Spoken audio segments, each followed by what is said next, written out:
artesian water. Clear Springs Water offers delivery of 5 or 3-gallon water service with a hot and cold temperature water cooler or even single-serve bottles delivered to your home or office. Easy to reach, clearsprings.net, then contact us tab or 337-519-3563. It's 9 a.m. You just received a voicemail from your boss. Hey, Janet. Heads up. We got an important meeting coming up Thursday. The big guys are coming into town, so I need you in charge of lunch, and we've got to look good. Luckily for Janet, she knows a place, and she knows her boss will be impressed. Honey Baked Ham can cater your next event. Delicious and freshly sliced deli trays, box lunches with sandwich, chips, and dessert. Or try our fresh salad boxes and the perfect touch with a meat and cheese tray. Honey Baked Ham Company. Every weeknight, MeTV has your laugh therapy. To chase away the blues or the olive drabs. With 2 hours of MASH at 5. This guy's ankle has tickled my funny bone. Followed by the Andy Griffith Show at 7. Doggone it, Otis. You're supposed to be hugging me when I'm arresting you. But he likes you, Bart. Weeknights on MeTV. Watch MeTV Acadiana on KLWB, over the air on Channel 50.1. Check your local cable listings for the channel in your area. Live from Upper Lafayette, this is ESPN 1037 KLWB Karen Crow Lafayette, KLCJ-FM Oak Grove Lake Charles 1041, a Delta Media station. This game isn't fun. This game is a war. It's time for the 2-minute drill. Hurry it up, hurry it up, hurry it up. Powered by B1 Bank. Visit b1bank.com to find a location near you. Come on, let's go, you guys. Get in here, we gotta go fast now. The college baseball regionals are set, and the Louisiana Raging Cajuns are heading to the Starkville Regional, hosted by Mississippi State. Joining the Cajuns and the Bulldogs are Lipscomb and Cincinnati. Lipscomb and Mississippi State will open up the regional at 1 p.m. on Friday. Then the Cajuns and the Bearcats will get the late game at 6 p.m. that evening. The winner of the Starkville Regional will face the winner of the Athens Regional, hosted by Georgia, next weekend in the Supers. The Houston Astros no-hit the Texas Rangers last night en route to a 9-0 victory. Tetsuya Imai went 6 innings in the combined no-hitter with 4 walks and 2 Ks. Game 2 of the series will be tonight, and it'll be Jason Alexander versus Jack Leiter. First pitch is at 7:05 p.m., and you can listen to it on News Talk 98.5 FM and 1520 AM.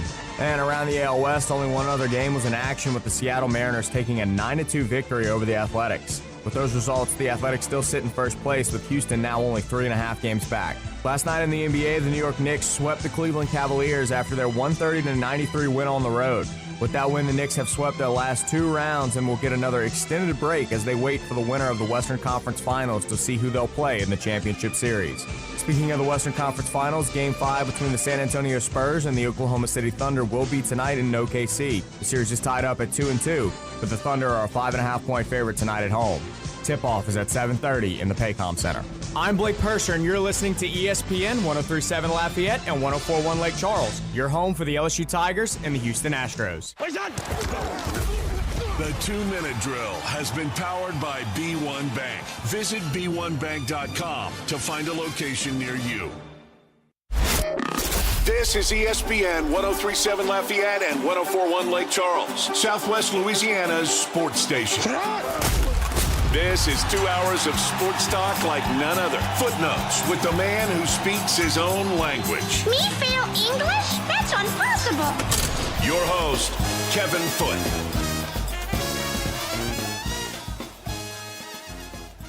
Well, welcome into Footnotes. You are listening to ESPN 1037 Lafayette, 1041 Lake Charles. You can give us a call on the ESPN hotline in about 15 minutes as we broadcast live from the Bill and Hebert studios in Upper Lafayette. Bill and Hebert, Acadiana's hometown attorneys, on this glorious Tuesday morning. It feels like a Monday because we had the long holiday weekend. What a glorious day if you're a Cajun fan. We got so much has happened since we last spoke on Friday morning. Yeah, practically like an entire season of emotion. So much has happened with the Cajuns. And guess who hasn't lost a game since we spoke on Friday morning? The Houston Astros. I was worried about I never like, me, I never like playing teams on long losing streaks. You never know when that losing streak's going to end, and when it ends, that team is really due to win. So fortunately, the Cubs aren't finished losing yet. Yeah, they got to serve a little more of their penance. They had 2 10-game winning streaks this year, 2 of them, and now they've had a 9-game. This team is trying to be the streakiest team in Major League Baseball history, but all of that means is it's silly to look at the standings before June the 1st. And by the way, we're less than a week away. Yep. We're less than a week away. Finally look at the standings for the first time. All that stuff that's been said since then about about players, it's not. But about standings, it's just silly. We'll start that on Friday, but on Monday. But what happened last? I'm watching the Astros Ranger game last night. Yep. Remember, the last time Imai started, I said it might have been the most significant May game in the history of the Astros organization because, they put a lot into this guy. Yeah. Like, he was supposed to be the number 2 pitcher. Yeah. The number 2 pitcher. No, this was not a small acquisition. Yeah, and it was amazing, and he has looked completely clueless. So he comes out I thought the last outing against the Twins, he looked, it got cut short by a long rain delay, but he looked like a major league pitcher for the first time, in my opinion. He looked good. He looked pretty good, and I'm like, so in the first inning last night, he hits the ball like 3 times in the first inning. He doesn't even, forget about the plate. He didn't even know where the batter's box was. He looked completely awful. But I kept saying, even though he was 10 of his first 12 pitches were out the zone, and they weren't barely missing. They weren't even close. Yeah. And so I'm like, uh-oh. Is he going to make it? Is he going to get pulled early? But sometimes you just never know. I kept thinking if he could just get a ground ball at a double play, he could get out of this, and hopefully he'll find the batter's box. Let's start with that. And he got a double play. Then he walked the next batter. Yep. But then he got out of the inning with a fly ball to center field. So he didn't look good at all, but he didn't put up they didn't score a run. It's the second inning. He wasn't great, but he was better. And then the third inning, 4th inning, 5th inning, 6th inning, he looked good. So I'm like, what is going on here? So he's up to about 80 pitches. I think he was at 84, 85 going into the 6th, and I'm like, I know he hasn't given up a hit, but they can't keep this guy in the game. He can throw one more inning, pitch 95 to 100 pitches or whatever. They got to pull him. They can't worry about this silly no-hitter stuff. And so they pulled him and brought Okert in. And then this cat, Santa Claus, they brought up. They called up Santa Claus. They did. Old St. Nicholas. And so he's out there. I'd never seen him before. And he's out there just throwing BBs and slider. He just looks great. Because I've heard that he's actually pretty good. The talk about him is that, this guy could be up for it. He's good. So we'll see. And he makes it look easy. And they get a no-hitter. Now, you know me. I don't like no-hitters. And I guess that's not great for an Astro fan because since they came into existence, they have more no-hitters than any franchise in baseball since they came into existence, and it's not even really close. They've had 18 no-hitters. And there's some teams that have been around for 100 years have more no-hitters, but no one has had close to 18 no-hitters since the Astros came into existence in '62. So they're really good at that no-hitter stuff. I'm not a big fan of no-hitters, but this one I'm hoping because it's been such, this whole year so far has been such just struggle. It's just been a struggle. Yeah. That I was trying to enjoy it, thinking maybe this is what Imai needs. No, it very well could it might be something that's good for him mentally. Oh, yeah. I mean, if this were to set him back, I would be stunned. I mean, this has to be. Yeah, I don't think it'll set him back. beneficial. I'm worried it's going to help. It's going to increase the Rangers' chances of winning today. I want to win this series. I'm not worried about silly no-hitter stuff because it's silliness to me. But it was a combined no-hitter. That's not even. But I'm hoping that it will help Imai mentally. It should. I mean, I guess maybe if you were worried that it might get to his head.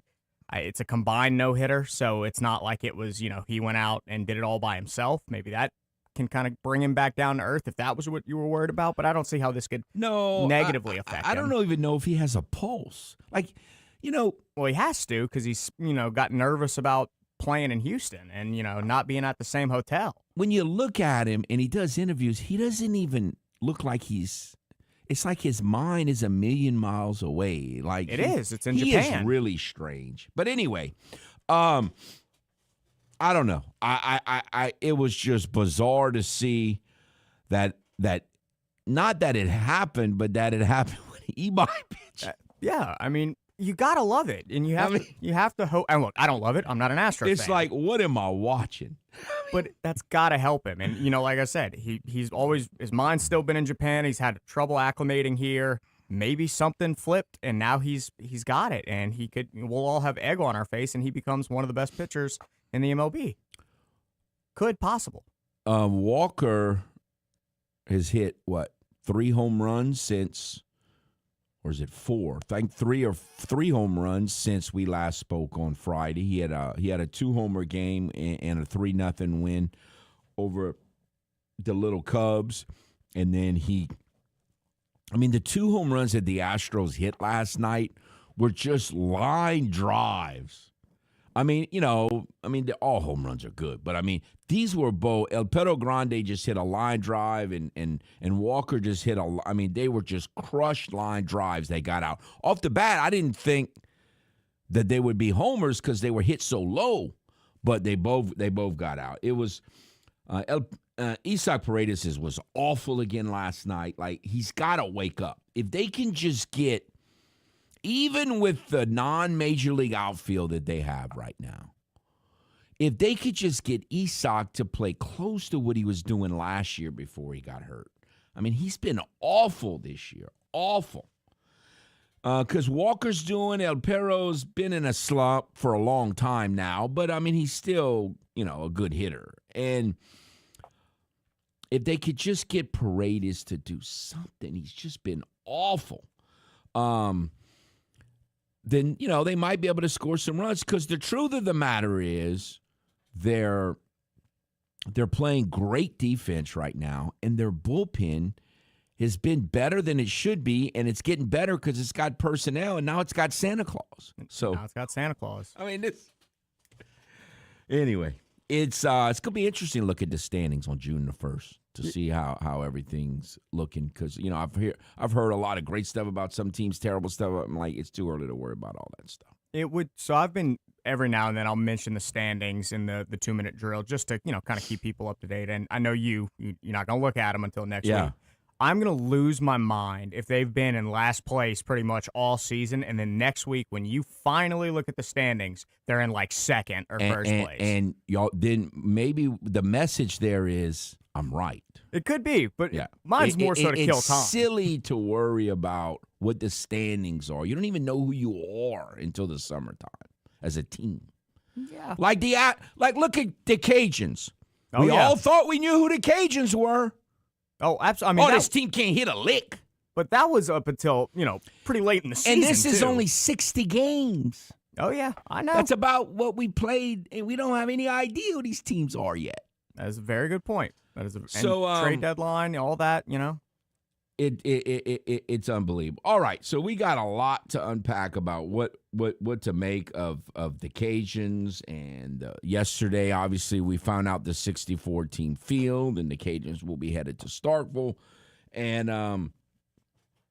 I've told the Starkville story, but since we're going to Starkville, I'll have to rehash tell you. I'll tell that story again. But from 40 years ago.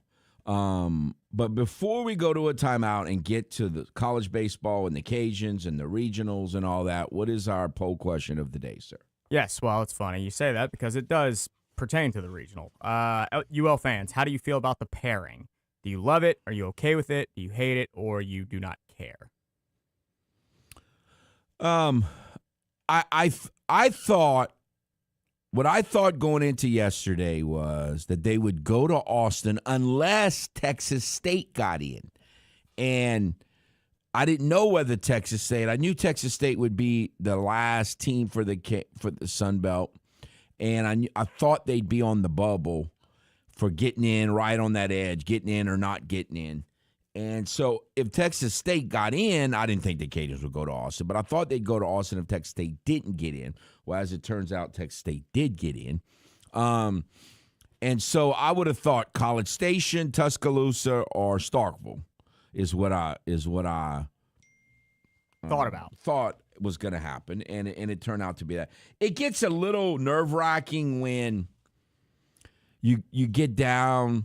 You know, they went 1 through 16. And so you just constant, like, what was it, 3 years ago or 2 years ago, the Cajuns were the last screen of the whole thing. Yeah. And you kind of know you're going to be in. But like Coach Degg said yesterday, in 2018, they were coming off a super regional season, had won the conference, had really good numbers. I mean, Mercer had an RPI in the 20s, and they didn't get in. Yeah. And so you think you know that you're getting in, but you don't know that you know you're getting in until you actually see it. So it was getting a little nerve-wracking, but no, it was. Of course, once you saw Texas State get in, and once you saw Troy get in, well, you knew the Cajuns were going to get in. Yeah, and so I didn't really doubt it, but it just, you know. If you have a bit of paranoia in you, all that waiting kind of brings some anxiety. But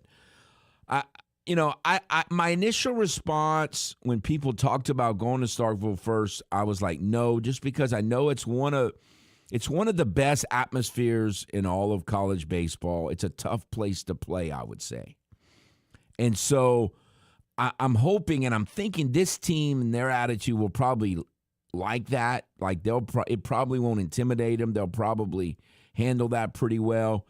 But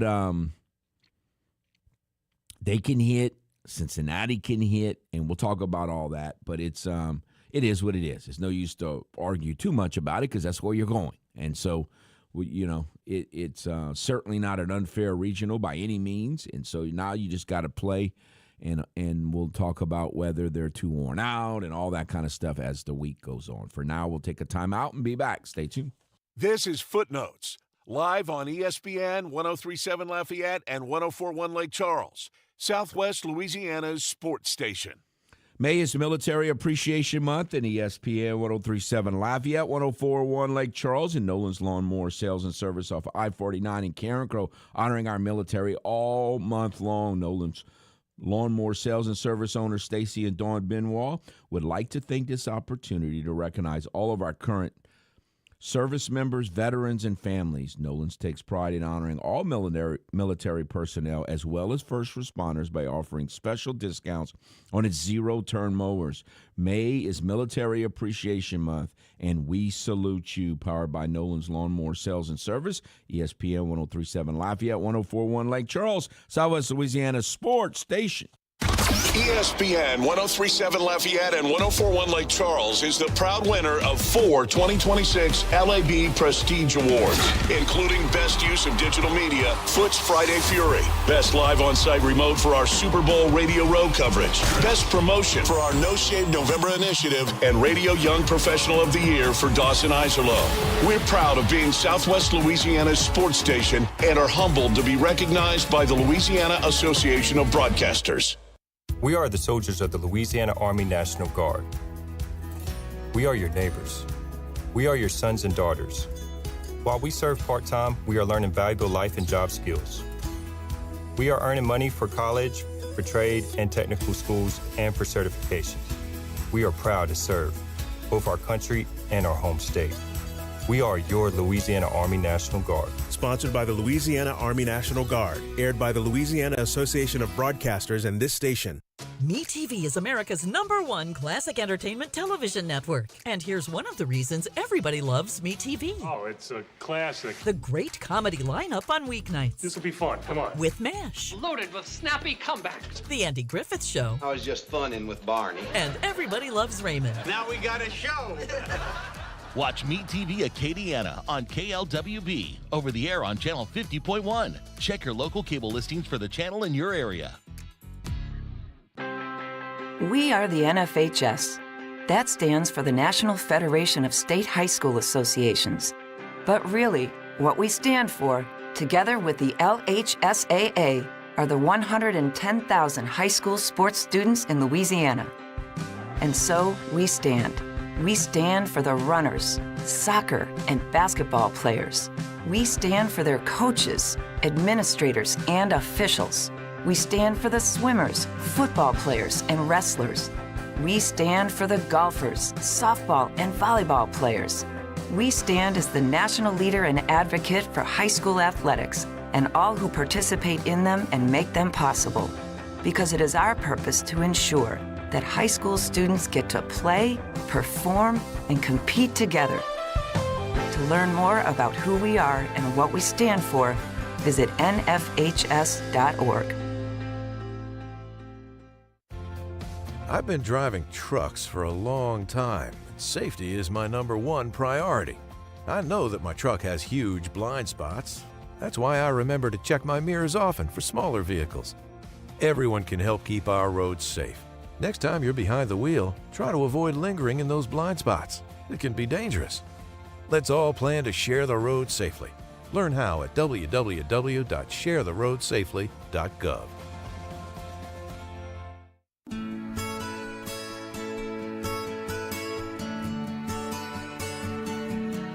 You're listening to ESPN 1037 Lafayette and 1041 Lake Charles. Your home for the best local sports talk in Southwest Louisiana. Welcome back to Footnotes. If you would like to get in on the ESPN hotline, certainly feel free. 706-0111, 706-0111. Again, got lots to discuss with the everything that happened and with the Cajuns in the Sun Belt Conference tournament, and it was, I don't even know how to describe that week. I mean, you know, we went into the week thinking, well, probably need to win that first game and win at least 2 games. I mean, that's kind of what I was thinking. A lot of people were saying, well, if you won that first game, your first game is against Coastal, so as long as you beat Coastal, even if you lose your next 2, you'd probably still be in. That's pretty possible that was the case. Well, I guess we'll never know for sure, but I think most people believe they would have gotten in anyway. Now, what they did, you know, after they won, I thought that once, and I talked about this on Friday, that once they, blew the game in the 9th on Thursday, that they would, what happened to them yesterday where they were down like 11-1, not yesterday, Sunday. That's the game that I envisioned for that Friday. Of course, I know that Andrew Herman is crazy, and Coach Deggs has a little craziness in him as well. A little, yeah. Just a tad. Yeah. So it shouldn't have. I should have anticipated that Andrew Herman was going to pitch on Friday, even though it makes no other pitcher in the country would have done what he did. None. Okay? No.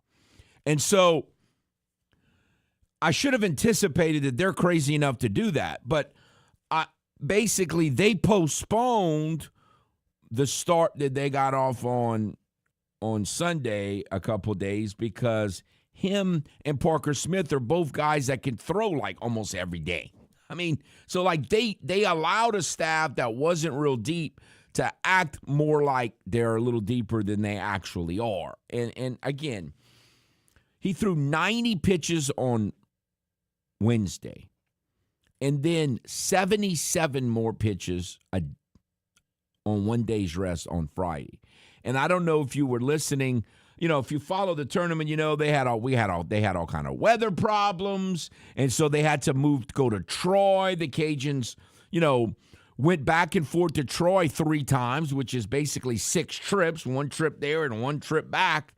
And in addition to, playing some pretty good teams multiple times and all of this. So it was craziness. But because when they went to Troy on that first game, the Coastal announcers were doing the games, which is what you saw, and then after that it was the Cajun announcers. But the Coastal announcer was like, I didn't mess up my days, right? This is Friday. Like, he pitched Wednesday. Yeah. It's just insane. He says, this is Friday, right? I'm right about that. And, of course, he was there in 23, 3 years ago, when Blake Marshall did something very similar and some would argue even crazier, where he pitched, what was it? I mentioned it over the weekend and last week, but he pitched both games of the doubleheader, a lot of pitches, a lot of innings in relief, not starting like Andrew did, and pitched tremendous and got the Cajuns into the finals where they got beat by Southern Miss. Kind of very similar scenario. And we talked about that even with Coach Deggs like 2 weeks ago going into the final series, that it's setting up to maybe, and I talked about, you don't have to play Coastal. You get to play Coastal. Yeah. Not that it's an automatic win, because Coastal's a great program, but that because of their RPI back in 23, they quote unquote got to play them, and they went 2-1 against them, and that got him into a regional. And he made the comment that in his mind, the Cajuns were better off going into this one than they were then. And certainly they were, because they, even after beating Coastal twice, I think they finished with an RPI of like 41 that year. And then they had an RPI of 33 yesterday. And so it was just a crazy, exciting week. I mean, I seem like I've heard or seen or read where Cajun fans say, like, this is the most exciting week of Cajun baseball I can remember in years. And it was exciting week. Now, there were some downturns. You lose a 3-run lead in the ninth and give up 4. But it was an exciting tournament, too. Like, it wasn't just the Cajuns in the ninth. Like, teams were doing crazy stuff in the ninth the whole tournament. Yeah, no, it was tournament wide. And the crazy thing is, I know how exciting last week was. I completely forgot they played Marshall to start the tournament. That felt like a decade ago. Yeah, it really is crazy. Now, you know me, I'm thinking, man, did that just take too much out of them? I mean, that was a rough week. Like, if we were in the middle of the season and they had a week like that where you played 7 games, 6 days, and you had to do all this extra traveling and waiting. I mean, just waiting on rain just wears you down. And that was a rough. I'd be saying, man, they in trouble in these next couple games. That's what I would be saying. Yeah, but you got to think too. This, which we complain about when they happen, this is where those 5 game weeks come in handy, and kind of they've prepared you for this, where you have to play 5 games in 6 days. I know it's not as many, but there was a few times this year where they had 2 midweek games and then a home series or an away. I think it's easier. I think it's a little easier this time of the year than if this kind of thing would happen in the midseason, because you're so close. The finish line is right there, and you've got all this adrenaline, and they just seem like a mentally tough team right now. Oh, I have no doubt about that they're mentally prepared and that they're there for this. Physically, like with Herman, great example. He may be hurting. The rest of the team may be hurting. I don't think they care if they're hurting right now. They're going to go out there and play. Now, I'm worried about the whole team, but I'm not as worried about the position players. I'm just worried about pitchers aren't, because again, you're still, even Cody, he's pitched more, it's a different routine. Normally they're pitching on 6 days rest all year long. Yeah. As starters. And now, this staff's a little different because several of their weekend starters would throw in the midweek and throw in the weekend. And I've never really bought, it's just like a bullpen. No, if it was just like a bullpen, a bunch of teams would do this. Very few weekend starters throw in the midweek. No, that's been the MO of Coach Deggs since I can remember. It's that anybody can throw anytime. And, that's kind of what regionals and College World Series, like that time of the year is, where you just got to get guys out there, and it could be anybody. Yes. And so we'll see if he catches up with him. Because they're opening with Cincinnati. Cincinnati is in the Big 12. Cincinnati finished 6th in the Big 12. They played one game. The Big 12 tournament was in, I think it's called Surprise, Arizona. It was in Arizona, wherever it was. I don't know where they played. I don't think it was at Arizona State. I don't know. Wherever they play the Big 12 tournament, they played one game, got beat 10-2, and they went home. That's a whole different story than what the Cajuns just did. Yeah. So this is a very rested team. Yeah, but and so now I guess there's some, you can get too much rest and get out of rhythm. All of that is true. I'm just saying it's going to be an interesting matchup on Friday because you have one team that's going to be a little on the tired side and another team that's been very rested, has all their ducks in a row ready to go, and we'll see what happens. I trust that the Cajuns will be ready to go, energized and fired up and ready to play that game. They will play that game at 6 o'clock on Friday. If they lose, they will play at 3 o'clock on Saturday. And did you see, if they win, they scheduled to start at 8 o'clock Saturday night. Is there supposed to be weather? The schedule is 3 and 8. Is there supposed to be bad weather in Starkville? I don't know, but my first thought was TV, but I don't think it's on like ESPN or ESPN2. Like, I don't know why you would start at 8. Could it be the heat? Maybe I don't know. Why are you scheduling to start at 8 o'clock? Yeah, I just don't get that. It's got to be a TV thing. It has to be. Well, that was my first thought, but I don't know. Maybe it is. I just thought that's a little strange. Of course, the Cajuns are hoping they have that issue. They win that game. Again, the Cajuns don't care. I'm not worried about the Cajuns. That will give them more rest, so they'll probably be fine. I'm worried about me. I'm old. Yeah. I agree with you there. And so, no, it's just a little strange. So we'll see how that plays out. But, Mississippi State is a team. They've got 40 wins. They did have a few home series where they lost home series. They got one where they got swept, and it was a little strange. But overall, they're a good team and a great atmosphere. Some people say it's the best or, one of the top 5 or whatever. It's been a long time since I've been there. I went to the Cajuns were in the Starkville Regional. To go back and look at the year, but I think it was 97. It was early on in the Coach Rhodes tenure, and they played Georgia Tech, and it did not go well. And so I have been there once, but it's been quite a while. It's been 30 years. So, not 30, well, almost 30 years. It was 1997. 7, yeah. And so, that would right after that, they got really good, and then obviously 3 years later, they were in the College World Series, and so that kind of gave them that experience that they built on there in that regional. So, no, the only thing I don't like about going to Starkville is you're paired with Georgia. So if you do win this regional, you got to go to Georgia. But worry about that when you get to it. You gotta, yeah. If they win the regional at that point, you just go. You just go. Yeah, you gotta go. It is what it is. You play who you're gonna play. All right, we'll take a timeout and be back. This is Footnotes, live on ESPN 103.7 Lafayette and 104.1 Lake Charles, Southwest Louisiana's sports station.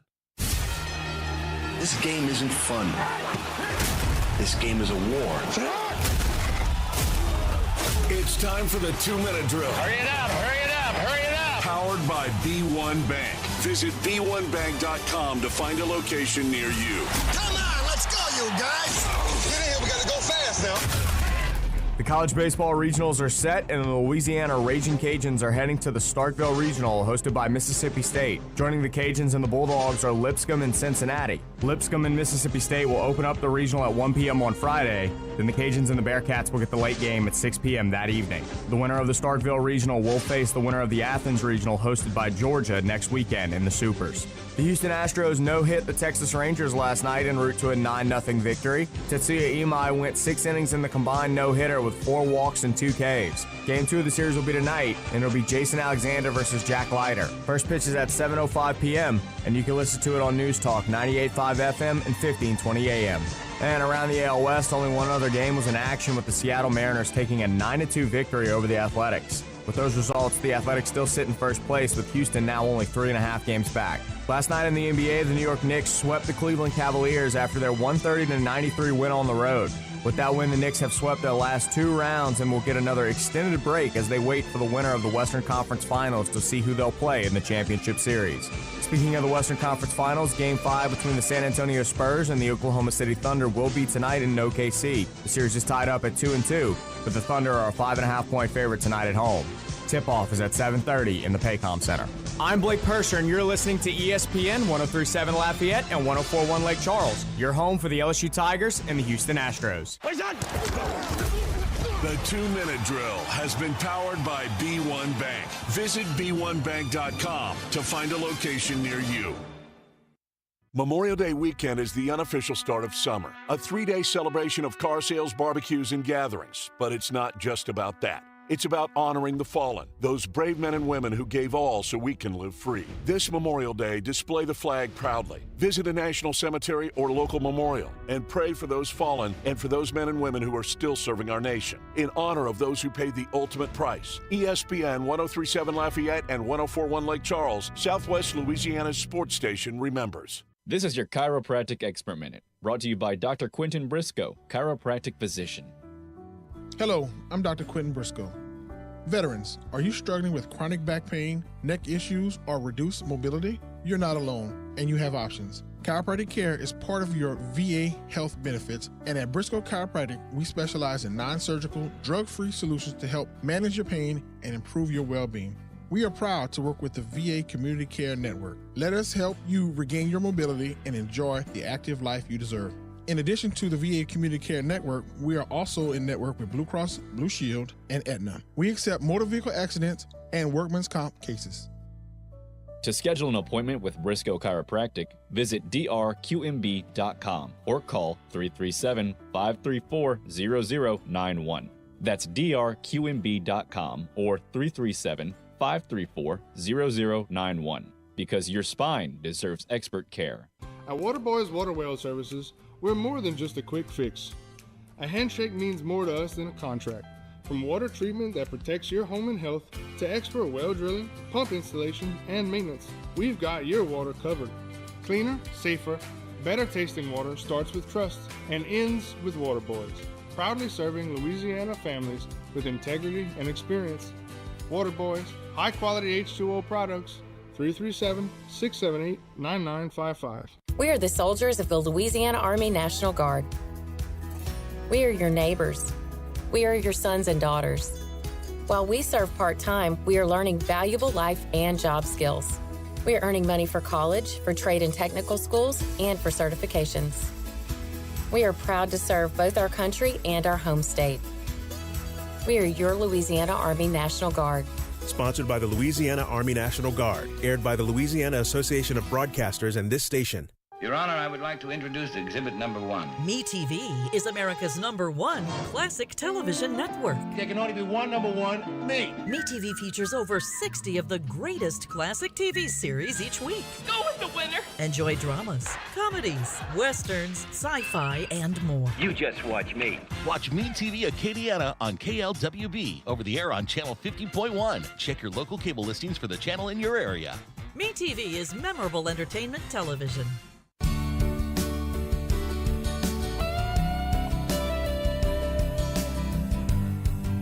You're listening to ESPN 1037 Lafayette and 1041 Lake Charles, Southwest Louisiana's sports station, and your home for the LSU Tigers. Welcome back to Footnotes. Again, if you would like to get in on the ESPN hotline, feel free to do so, 706-0111. Obviously, there are other things that have taken place since we last spoke on Friday. We know the Women's College World Series field. Alabama swept LSU. They will play UCLA. Arkansas will play Nebraska. Mississippi State. And I say it that way because that was supposed to be Oklahoma. Mississippi State will play Texas Tech. It's got to do your heart good unless you're, one of these people who are a fan of the powerhouse dynasty teams. I'm not like that unless it's my team. And so that did my heart good to see Oklahoma go down. So Mississippi State beat Oklahoma, and they will play Texas Tech. And if you saw any of that, they went to Florida and won, and it was a little on the testy side. It's a little on the testy side between Texas Tech and Florida. So Mississippi State will play Texas Tech. That's the most interesting of all the regionals. And then I don't know, I could call it like the Bill Dance. Tennessee and Texas playing one another. The tees that are orange. One of them's a little lighter, the other one's a little more burnt, but that's it. Good matchup there, Tennessee and Texas. So it will should be an interesting Women's College World Series for those who like softball. But a lot of the diamond focus around here for sure this week is going to be on the NCAA regionals, baseball regionals around the country, specifically, obviously, in Starkville, where the Cajuns will be. All right, let us head out to the ESPN hotline. Hello. Hey, good morning, Foot. How are you today? I'm doing very well. How are you? Kind of living life. I'm thinking of how the season started in baseball, and people were whining we could never, ever win under the new system, and they just seemed to play their best ball late in the season. But it was a night owl series is what really stuck out about this tournament. I mean, how many games did we end up at midnight or 1 in the morning? Yeah. That's why I've been so tired all week. I mean, I'm old and fat. It's hard for me to do that like I used to be able to do it. I got a lot of buddies that go to bed at 10, and they seem to all stay up for these things. It's kind of weird texting them at midnight. So, yeah. It was just exciting. Again, when they lost, I think it was Thursday night, I lost track of time. It was the tournament seemed to be like 20 games. But we did set a record for runs scored in a tournament, correct? Yeah.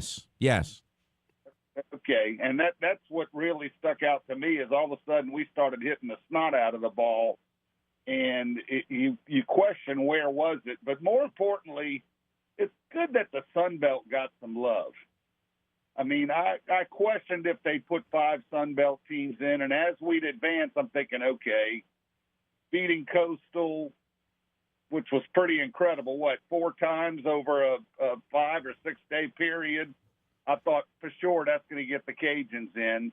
Then you lose the Thursday night, and you're like, okay, and now are we a bubble team again? And it just was funny to watch it play out. But when I saw Troy get picked early in the process, you had to know we were in. So I just think it's exciting, but I can't get excited about going to Starkville, Kevin.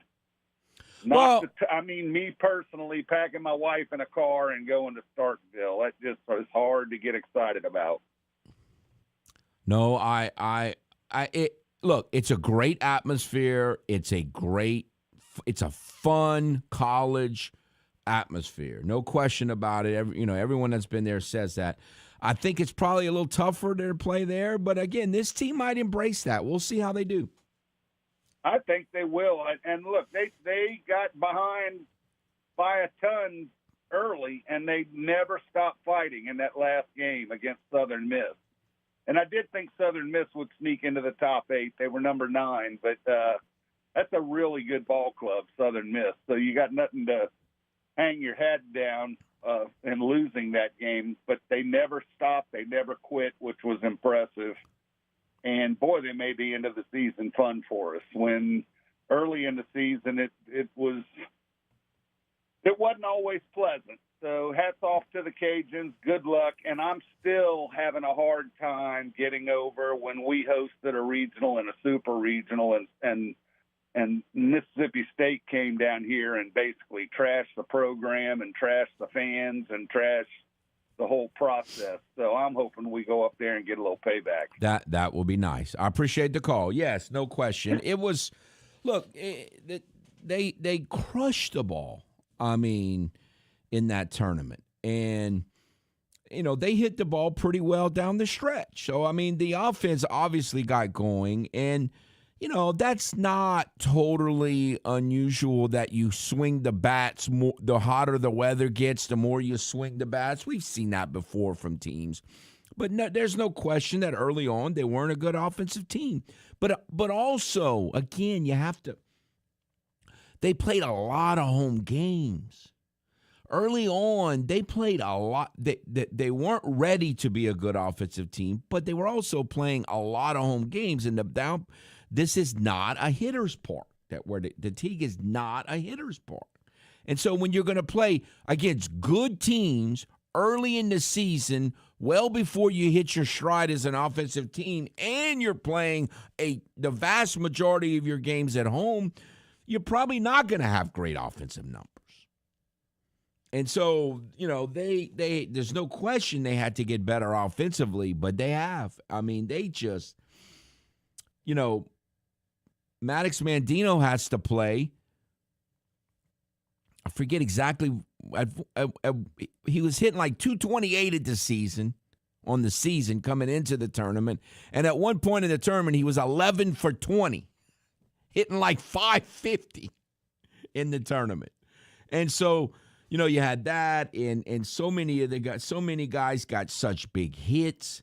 No, look, they did. And then you got Rigoberto got hurt, and then Noah got hurt early in the tournament, and he didn't get as many at bats as you thought he would get after having the one great game that he had. And so you can tell, like on that Sunday game, like poor Cole Brown looked just completely exhausted and beat up and limping around and all of that. And so, they need to rest those guys as much as possible.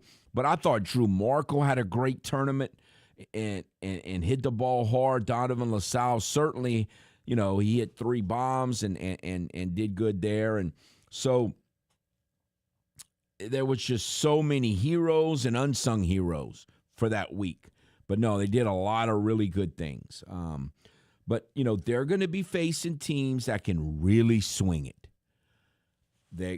We all know Mississippi State can really hit. This Cincinnati club, it's hard to know when you look at numbers what they mean. It's hard to know how to interpret them. But this Cincinnati club's hitting 300 as a team. They've got 97 doubles, 84 homers, and 115 stolen bases. So they're pretty good at everything. They've got their top hitter overall, their top power hitter, I should say. He doesn't lead them in batting average. Quentin Coates, he's hitting 346 with 28 homers and 78 ribs, and he's stolen 10 bases. So they run. They obviously have pretty good speed. I mean, they're 115 for 133, so they ain't got thrown out too many times. So they got pretty good speed, I would say well above average speed, and they hit for power. And so going to be very interesting. And the other thing that you look at these numbers and you're like, man, I hope these numbers aren't real, because their pitchers don't walk a lot of batters. And so, the three guys that have made the vast majority of their starts, one of them has walked 23 and 84 innings. The other one walked 23 and 56 innings. That's not too good. That's a pretty good amount of walk. The other ones walked 16 batters in 65 innings. So they don't walk a ton of hitters. Their opponents' batting averages are pretty good. So they do a lot of their numbers are good on both sides, pitching and hitting. And they've got 7 guys hitting 294 or better in their lineup. So, again, they don't play the same schedule, so you never know how to interpret all of those numbers. The hope, if you're a Cajun fan, is that a lot of those numbers came in non-conference games against teams in the North that aren't ready to play baseball all that great early in the season. But, again, all of that's an early season thing. By the time if you're a good team, even if you're playing in Yankee land and it takes you a while, kind of like you did the Cajuns, once you get to May and June, all that's over with. Like you've caught up. Like you might have been behind in February and March, but you're not behind anymore. So it'll be interesting to see how it plays out. But Cincinnati's numbers are really good, is what I'm saying. We'll take a timeout. We'll be back. This is Footnotes, live on ESPN 103.7 Lafayette and 104.1 Lake Charles, Southwest Louisiana's sports station. Did you know you can get great tasting Clear Springs artesian water delivered to your office or doorstep at home? Clear Springs is 100% local with their own bottling facility in the world-famous Kentwood Aquifer. No chemicals added, just pure Kentwood, Louisiana artesian water. Clear Springs Water offers delivery of 5 or 3 gallon water service, hot and cold temperature, water cooler, or single-serve bottles delivered to your home or office. They're easy to reach. Go to clearsprings.net. Click on the Contact Us tab or call 519-3563, extension 1. ESPN 103.7 Lafayette and 104.1 Lake Charles is your home for the Houston Astros. And the Astros stun the Mariners. Hunter Brown, Yordan Alvarez, and the rest of the Astros are looking to get back to the postseason. You can listen to every pitch, hit, and thrilling victory of the Houston Astros. Incredible!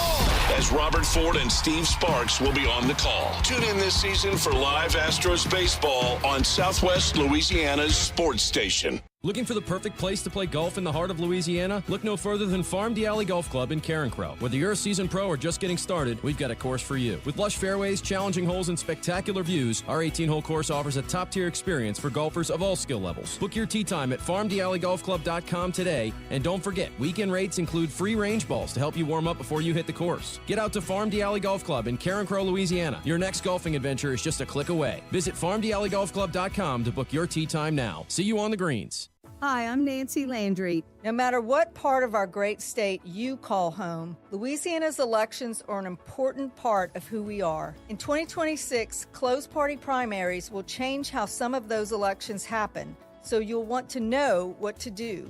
Keeping your registration current ensures you'll get the right party-based ballot. Remember, this change only applies to certain offices. To learn more, visit govote.com or download the GoVote app. Paid for by the Louisiana Secretary of State's office. Oh, look who's here. Everybody Loves Raymond is on MeTV. Who told you that? Raymond! America's #1 classic TV network. Nothing even comes close. Enjoy 2 back-to-back episodes every weeknight. We're doing it twice. Watch Everybody Loves Raymond. Yeah, it's all about you, Raymond. Weeknights starting at 8 on MeTV. Watch MeTV Acadiana on KLWB, over the air on channel 50.1. Check your local cable listings for the channel in your area. May is Military Appreciation Month, and ESPN 103.7 Lafayette and 104.1 Lake Charles and Nolan's Lawnmower Sales and Service in Carencro will be honoring our military all month long. Nolan's is locally owned and supports our military community every day. We honor and salute because freedom isn't free. May is Military Appreciation Month, and we salute you. Powered by Nolan's Lawnmower Sales and Service in Carencro and ESPN 1037 Lafayette and 1041 Lake Charles. Did you know you can get great tasting Clear Springs artesian water delivered to your office or your doorstep at home? Clear Springs is 100% local with their own bottling facility at the world-famous Kentwood Aquifer, no chemicals added. Just pure Kentwood, Louisiana artesian water. Clear Springs Water offers delivery of 5 or 3 gallon water service with a hot and cold temperature water cooler or even single-serve bottles delivered to your home or office. Easy to reach, clearsprings.net, then contact us tab or 337-519-3563.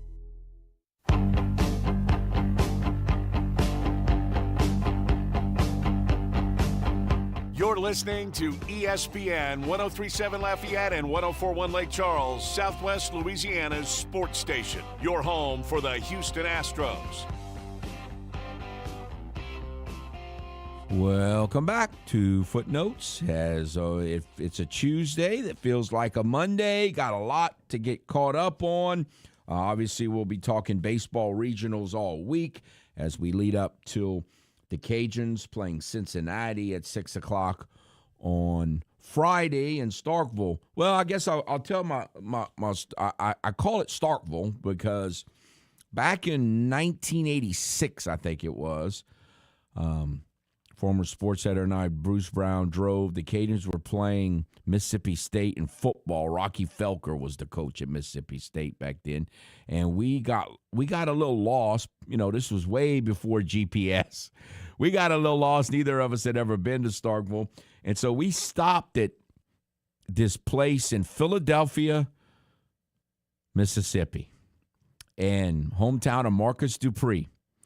And I knew that because Marcus Dupree, you know, just a few years had his great career at Oklahoma and kind of hit the college football world by storm. But anyway, we stopped at this grocery store because we had taken a wrong turn somewhere, and asked him, and I said, we're trying to get to Starkville, and I think we took a wrong turn. Can you tell us where to go? Get us back on the path there. They said, where?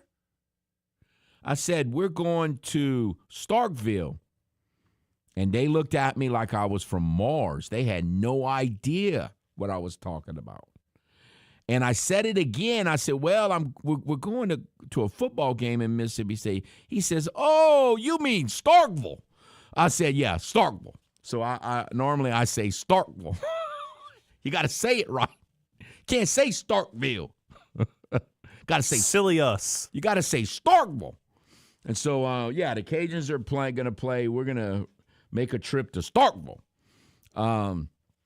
But no, it is, we'll see what happens. I hope that they have enough, but I don't know. We'll see what their pitching does. It's easier to maneuver a regional like this than it is a conference tournament, especially if you lose one of your first 2 games and you fall into the losers bracket. So what the challenge that they had in Montgomery / Troy, you can't just say Montgomery because they played many games in Troy as well. The challenge that they had pitching-wise, depth-wise, it shouldn't get tested quite that bad here. Of course, if you lose your first game, then it's still a challenge, no question. And you're doing it more in a condensed period, so even, a guy like Andrew can't even, he's not going to be able to throw 2 games in a couple days, although a lot of us didn't think he would do 2 games. He did it in 3 days there, but we'll see how all that plays out. But it's a little more doable in a regional setup with only 4 teams instead of a dumb elimination tournament. And so we'll see how the Cajuns can do. Cody Brash has been fabulous. I mean, when he closed out that game and threw that, no one talked about it, and I should have asked. There were so many different things to talk about. It just looked like he had set him up for that curveball and just threw it perfectly for strike 3 to end that game. It looked like he had just. I didn't ask him, and I didn't get a chance to talk to Coach Sander for yesterday at at Pete's for the announcement, but it looked like they were just setting him up for that pitch, and he just delivered it perfectly, and it was a great pitch and a great finish to that great victory. And so, again, we have lots to talk about, but we'll do it all week. 1 hour down, another hour to go. Stay tuned. Ready to transform your backyard into the summer paradise you've always dreamed of? With Duplessis Builders custom gunite pool packages, we make it simple to own a stunning, long-lasting, in-ground pool built just for you. Choose from classic designs, all customizable to fit your space, style, and budget. Our pools come with quality finishes, energy-efficient equipment, beautiful lighting, and professional installation from excavation to decking, so you can dive in before the next heat wave hits. Don't just dream it, build it. Visit DuplessisBuilders.net. Tax season doesn't have to be stressful. Not with Black & Gold Tax Service in your corner. Conveniently located on Main Street in Broussard, we offer in-office appointments and virtual consultations. You can upload your documents to our secured portal, and we offer secure digital drop-offs. Members of the Better Business Bureau, we proudly serve South Louisiana in all 50 states with integrity, expertise, and personalized care. Visit blackandgoldtax.com and let Black & Gold Tax Service make taxes easy. Black & Gold Tax Service, where accuracy meets Acadiana pride. It's May, and spring is finally here. A time of growth, renewal, and hope. And what better time to kick off Mental Health Awareness Month? Johnwell Therapeutic Services are proud to highlight May as National Mental Health Month. Remember, it's okay to ask for help. Reach out to a friend, family member, or professional if you need support. It's okay to take things one step at a time. You're not alone. Johnwell Therapeutic Services, proud supporters of National Mental Health Month. It's 9 a.m. You just received a voicemail from your boss. Hey, Janet. Heads up. We got an important meeting coming up Thursday. The big guys are coming into town, so I need you in charge of lunch, and we've got to look good. Luckily for Janet, she knows a place, and she knows her boss will be impressed. Honey Baked Ham can cater your next event. Delicious and freshly sliced deli trays, box lunches with sandwich, chips, and dessert. Or try our fresh salad boxes and the perfect touch with a meat and cheese tray. Honey Baked Ham Company. Live from Upper Lafayette, this is ESPN 1037 KLWB Karen Crow Lafayette, KLCJ-FM Oak Grove Lake Charles 1041, a Delta Media station. This game isn't fun. This game is a war. It's time for the 2-minute drill. Hurry it up, hurry it up, hurry it up. Powered by B1 Bank. Visit B1Bank.com to find a location near you. Come on, let's go, you guys. Get in here, we gotta go fast now.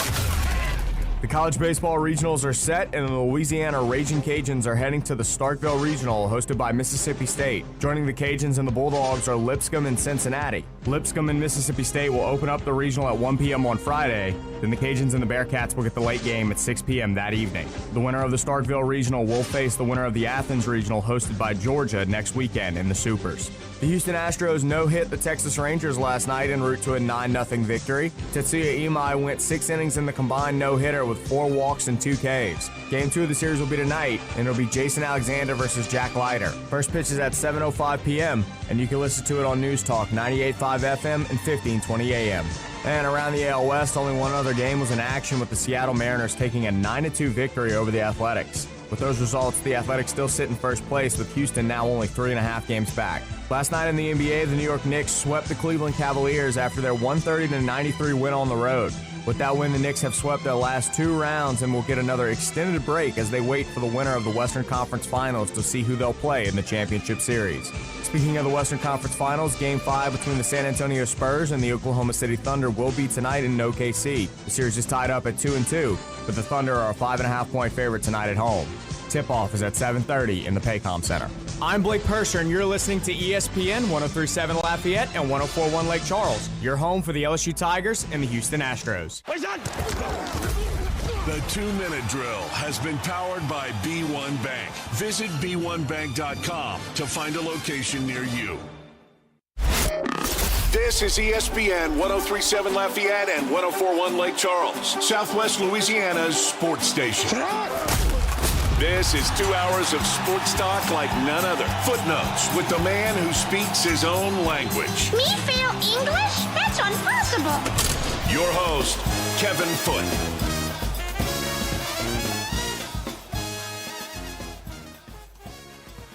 Welcome back to Footnotes. You are listening to ESPN 1037 Lafayette, 1041 Lake Charles, as we enter a glorious Tuesday morning. Astros got a great victory yesterday.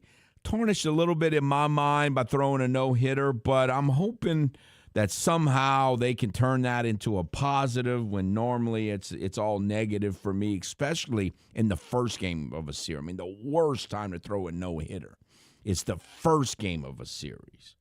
If you're going to throw one, you're better off doing it in the third game of the series because you can kind of start over a little bit with a new series. You do it in the first game of the series, all you're doing is increasing the other team's chances of getting more hits in the next game. Now, again, you can get 8 hits or 10 hits and only score 2 runs if you don't get hits with run. I mean, it doesn't mean you're going to lose, and it really doesn't necessarily mean you're going have any play role and how many runs you're going to score necessarily, because runs are scored because of walks and errors and a lot of other reasons as well. But it is a rough. It's not a good time, in my opinion, to throw a no-hitter the first game of a series. So we'll see how it plays out. But they really need to win this series. It's a 4-game series, so if they go 2-2, it's not the end of the world, certainly. But the good thing that the Astros have done is they had some stretches where they didn't a few times. But for the most part, what do I say going into it? Just don't get swept. When you're struggling and you're playing with a AAA team, with a AAA pitching staff, your goal, you just want to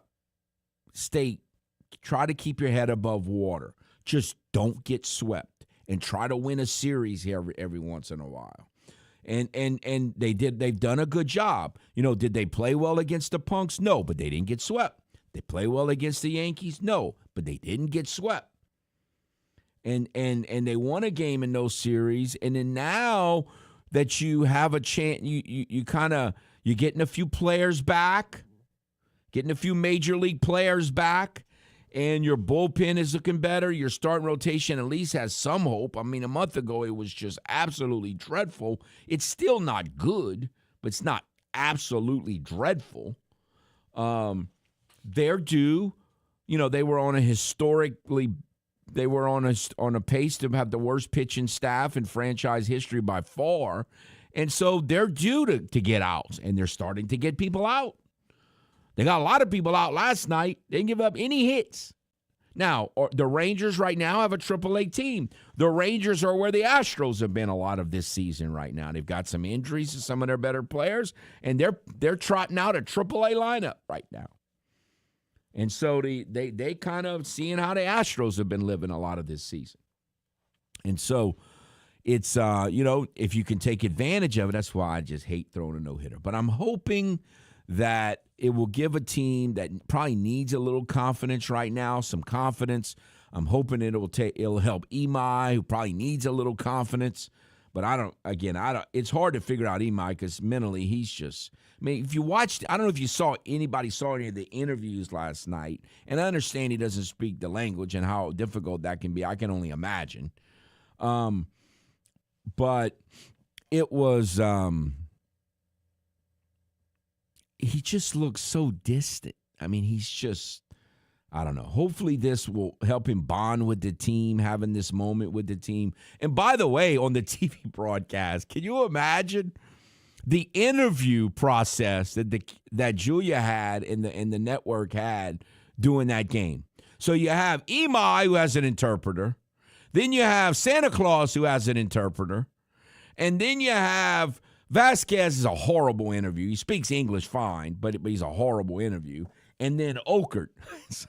They were interviewing 4 people, and 2 of them had interpreters. So that was an interesting process. And so, no, it was, look, it's great to win. It's 4 wins in a row. They needed it. Hopefully they don't lose today, and they can figure out a way to score some runs again, even though they scored right on the hair of too many runs last night. I didn't like those last couple hits that they got. and scored runs on bloopers. That stuff normally comes back to bite you, and hopefully it doesn't, because it'd be nice if they could win another game and try to win this series and start making some hay a little bit while the sun is shining. So certainly we have that to discuss. We have not talked yet about the NBA. Since we last spoke on Friday, as expected, the Knicks swept the Cavs. That was not a pretty series. Did not think it would be a pretty series, especially after Game 1 win. After Game 1, I'm like, I don't think the Cavs are going to win any games. I just don't think there's any way of.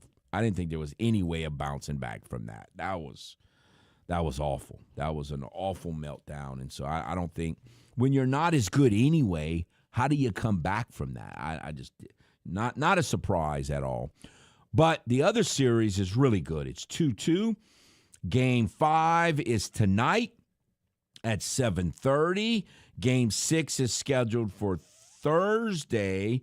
And if we have a Game 7, it will be Saturday between Oklahoma City Thunder and the Spurs. So that's been an interesting series. I mean, it hasn't been a bunch of nail biters. The first game was, but it's been back and forth. And so we'll see what happens in this one. I think the Knicks are going to be in a similar situation where the other teams are battling each other back and forth, and they're going to be overly well rested. I mean, they haven't even had to strain in a game since Game 1, and then now they're going to have all this extra rest for a week. And so that situation is going to be, so their execution in Game 1 probably won't be good, but they're going to be a whole lot more rested than these teams for sure. All right, let us head out to the ESPN hotline. Hello.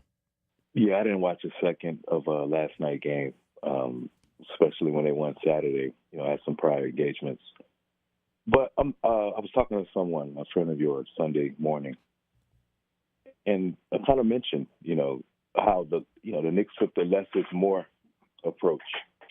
Because if Tom Thibodeau was the coach, I don't think they would make it. He would have his players playing 42 minutes a night in the regular season, and worn out. You know what I'm saying? And for the playoffs. So I'm kind of happy for Mike Brown. Of course, this is his second time back in the finals, right? He coached some teams in the past that was kind of some garbage teams. Of course, his stint with the Lakers didn't work. I know Sacramento, he kind of had them rolling. I think he had some incidents with the owner or the GM. I don't know, but I'm kind of glad. I'm happy for the Knicks.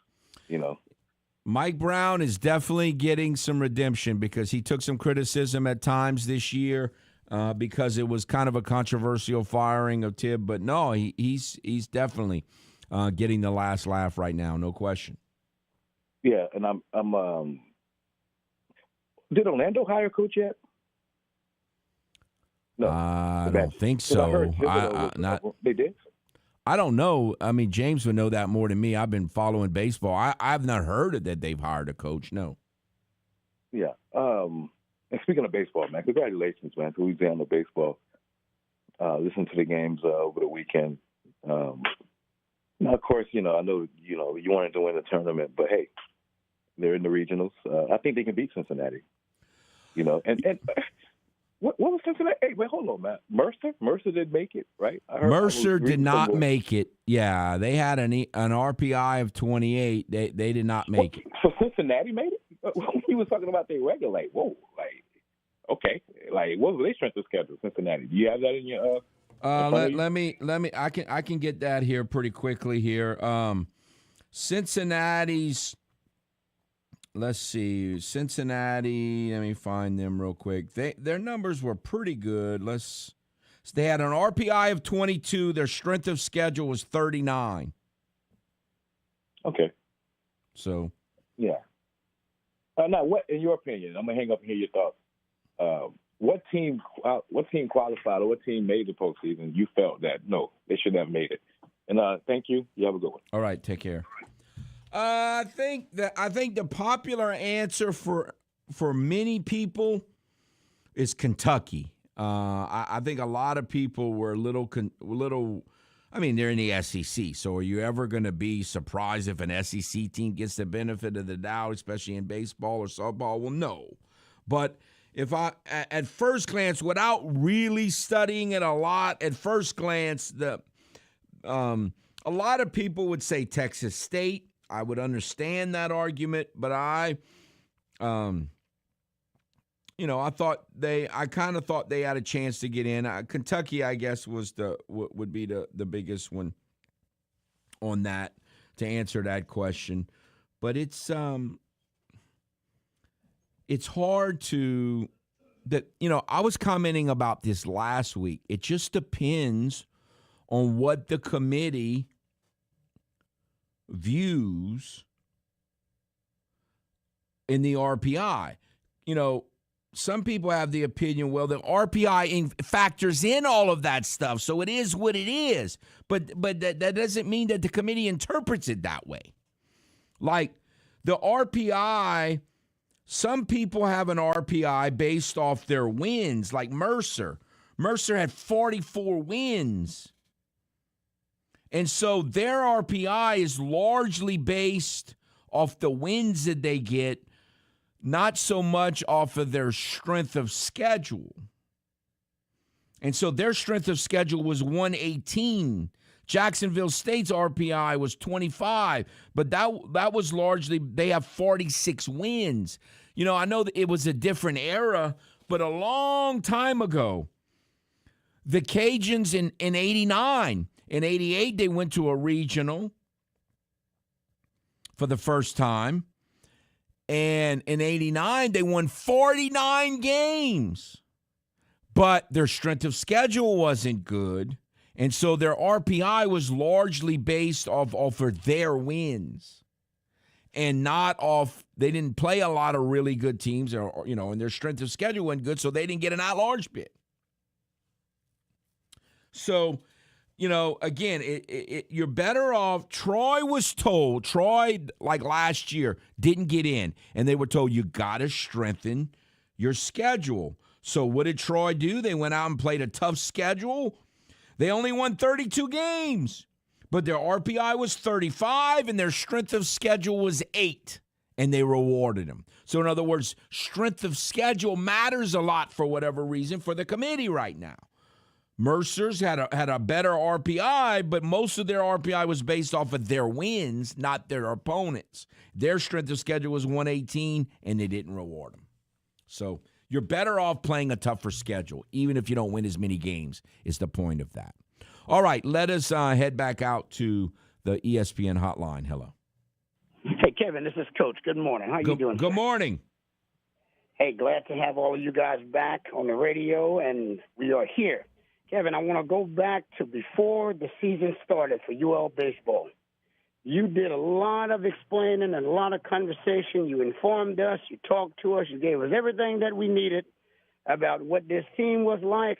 You talked about Coach Daggs, his staff, all of that. We all did. I want to ask you, how did you feel yesterday when their name came up and they were in? How did you feel? Well, I was happy for Coach Daggs. I understand, there's so many negative people out there. And plus there was such a feeling that, well, with all of the, the NIL and that it's going to require all this money, and I call it recruiting with a suitcase and all this, and they're not really set up for that like a lot of teams are, that they're just going to fade away into the sunset. Well, what happened last year is they just had a recruiting class that didn't work out. Does that sound familiar? I mean, if it can happen at LSU, why can't, with all the money, why can't it happen at UL without everybody wanting to fire the coach? Like he had the year before, they had won the conference championship. They had been to 3 straight regionals. They just had a recruiting class and and it didn't work out. That happens sometimes. That's right. And so, I just felt happy for Coach Daggs and the program because it showed that it's still possible. And, I'm glad you said it that way, and it is exactly as correct. To have the program go through what they've gone through to get to this point here and to be led by Coach Deggs and the staff, and for them to be put through this gauntlet. You know, I want you to talk about this, Kevin. They played that many games between the time the tournament started till the time the tournament ended, and they were putting pressure to close out the game, the last game that they, had to bow, and the other team won the tournament. With that said, my point I'm making here is this. UL played 7 days of baseball, and they nearly drove themselves to pure exhaustion. And them guys and the coaching staff, they never quit. And another thing, they didn't do it at home. They played it on the road with hardly no fans in the bleachers, and they were still playing top-notch baseball. And to be honest with you, whoever has a problem with Coach Deggs, they never should have had one with him last year. If they had one with him the year before, I think they shouldn't, because that's when he did win good. Yeah. The bottom line is, Kevin, what he proved here was exactly what you just said. Yeah, absolutely. Baseball, you said it early in the season. Baseball is just some kind of game. Talk about it, Kevin. All right, I appreciate it. For the Cajuns. Yeah, thank you, sir. We'll take it's time for a timeout, so we'll take a timeout. We'll come back and expound on that a little more. We'll be back. Bluebell Ice Cream has been making the best ice cream in the country for more than 100 years and has now unveiled a new summer flavor, Black Raspberry Fudge. I have not tried this yet, but boy, does that sound interesting. This ice cream features a sweet, tart black raspberry base blend with dark chocolate chunks and a rich fudge swirl. It is currently available in half-gallon pint sizes at most retailers, but only for a limited time. You can find Black Raspberry Fudge along with all your Bluebell ice cream favorites at your local grocery store. So make sure to pick up a pint or two of Bluebell ice cream today. This is Footnotes, live on ESPN 103.7 Lafayette and 104.1 Lake Charles, Southwest Louisiana's sports station. Hello, everyone. This is Jeff Palermo. Join us on Tuesday nights for Tiger Rag Radio. Myself, Todd Horn, and Glenn Gilbo give you the latest happenings in Tiger Town and across the SEC. We talk to coaches, analysts, and those in the know when it comes to the Tigers and the Southeastern Conference. We cover all the sports: football, baseball, basketball, softball, and gymnastics. That's Tuesday nights right here on ESPN 103.7 in Lafayette and 104.1 in Lake Charles, Southwest Louisiana's sports station. Hi, I'm Nancy Landry. No matter what part of our great state you call home, Louisiana's elections are an important part of who we are. In 2026, closed party primaries will change how some of those elections happen, so you'll want to know what to do. Keeping your registration current ensures you'll get the right party-based ballot. Remember, this change only applies to certain offices. To learn more, visit govote.com or download the GoVote app. Paid for by the Louisiana Secretary of State's office. Every weeknight, MeTV has your laugh therapy. To chase away the blues or the olive drabs. With 2 hours of MASH at 5. This guy's ankle has tickled my funny bone. Followed by the Andy Griffith Show at 7. Doggone it, Otis. You're supposed to be hugging me when I'm arresting you. But he likes you, Bart. Weeknights on MeTV. Watch MeTV Acadiana on KLWB, over the air on Channel 50.1. Check your local cable listings for the channel in your area. Attention, this is a public notice from Citizens Disability. If you're one of the millions of Americans who are disabled and unable to work, you may be eligible for disability benefits from Social Security. Receiving benefits is your right if you suffer from physical and mental disability. Whether you're applying for the first time or you've already been denied, Citizens Disability can help. You'll be given an advocate who will evaluate your situation, handle your application, and deal with Social Security. Best of all, there's no fee until you receive your benefits. We only get paid if you win your case. There are a number of conditions that can make you eligible for disability benefits, many of them you may not be aware of. So if you're disabled and unable to work, call Citizens Disability today to get started with your free, no-obligation consultation. 800-431-9667. 800-431-9667. 800-431-9667. That's 800-431-9667. Man, I loved playing high school sports growing up. And it's fun being a fan now, don't get me wrong, but sitting in the stands feels like I'm missing out on all the action, you know? I wanted to get back in the game. So I signed up to be a high school official. It takes me back to my playing days. I'm supporting students, and I get paid to make the big calls. Do you want to see the game up close? Sign up to become an official in Louisiana at highschoolofficials.com.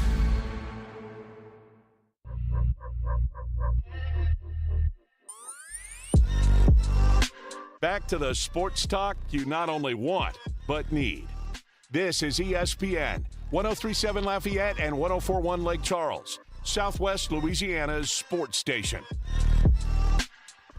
Welcome back to Footnotes. Time to talk to our friend. Most of us were watching on TV. Our man Craig Melanson was right there, right in the middle of all of the craziness that happened at the Sun Belt Conference Tournament last week and survived to tell about it. How are you, sir? Honestly, I'm exhausted. It was a long week, a lot of driving. So, yes, I'm still tired. I can imagine, and we can imagine what the players are like for certainly. I don't know. This is a week we're going to be talking about for years to come, don't you think? I mean, what a week it was in so many ways. It seemed like firing on all cylinders. Even in the loss to Texas State in the second game, or the third game, I don't remember anymore what night that was. Bats batting right around 300, starting pitchers going 6 innings, 7 innings, Sawyer Pruitt coming through, Tyrone. I mean, there's just so many stories about this week. Phenomenal. Absolutely. What in your mind, I asked the coaches and some of the players that were there yesterday after the selection show, in your mind, is it just late in the year when the weather gets hot, you start hitting better? And I think a lot of that happens for a lot of teams. It's not like just a UL thing. Or how else would you explain how good of a hitting team they were for the last couple of weeks compared to the rest of the season? I think, there were some slight adjustments, and I wasn't sure if they would work, honestly, at first. You look at guys like Drew Markle, closing his stance. Same thing with Noah Lewis. And I think when the guys around you start hitting better, pitchers have to pitch different. You know that. I mean, you can no longer say, hey, I'm going to get this guy out and go to the next one. And then there's nobody on base. Our guys were getting on base. I thought we took more pitches later in the season. Blaze Rodriguez this weekend, good at bats, but, got on base, walked a lot. I mean, there were just the little things that seemed to click at the right time.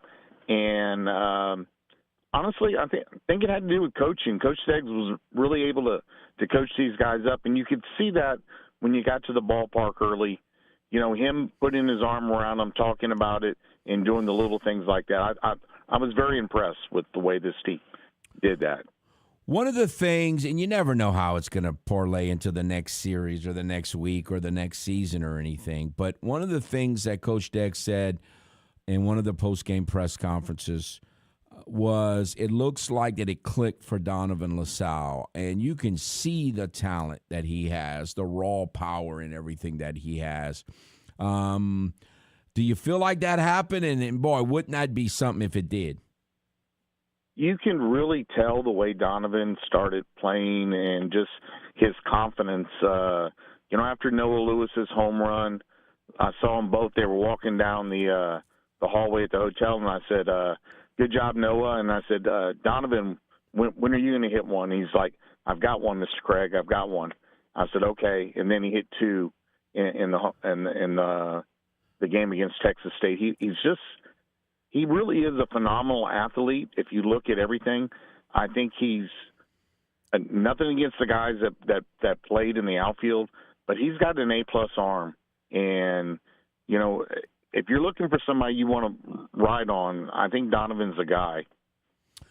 All right, so when Rigoberto went down, we were like, okay, what's going to happen next? And I was saying, you're going to need to hit.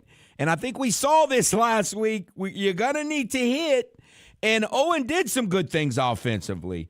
And my understanding is that he was ill. I don't know all the details there, but towards the end, they started playing Lee at second and Donovan at first. Now, they're certainly not as good defensively on the infield that way, but how do you see this moving forward?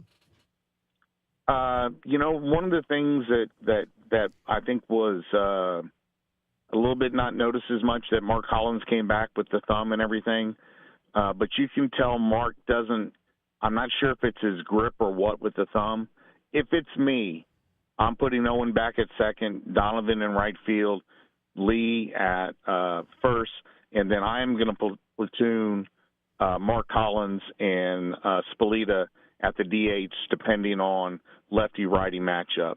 I just think, to your point, we're better defensively. Again, nothing against the guys. You move Maddox back to left field, but I think there might have been a couple plays that Donovan could have made in right field, not on the catching the ball, but throwing the ball to third base, that might have maybe not saved a run, but kept that runner at second. Right, and so we'll see how that plays out, and it might be, like you said, a pitcher matchup situation there, but Collins had a lot of good at bats.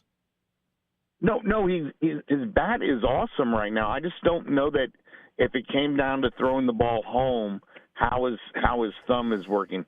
I noticed a lot of times, and he could have just been saving it, that he was tossing the ball gingerly to Rodriguez there.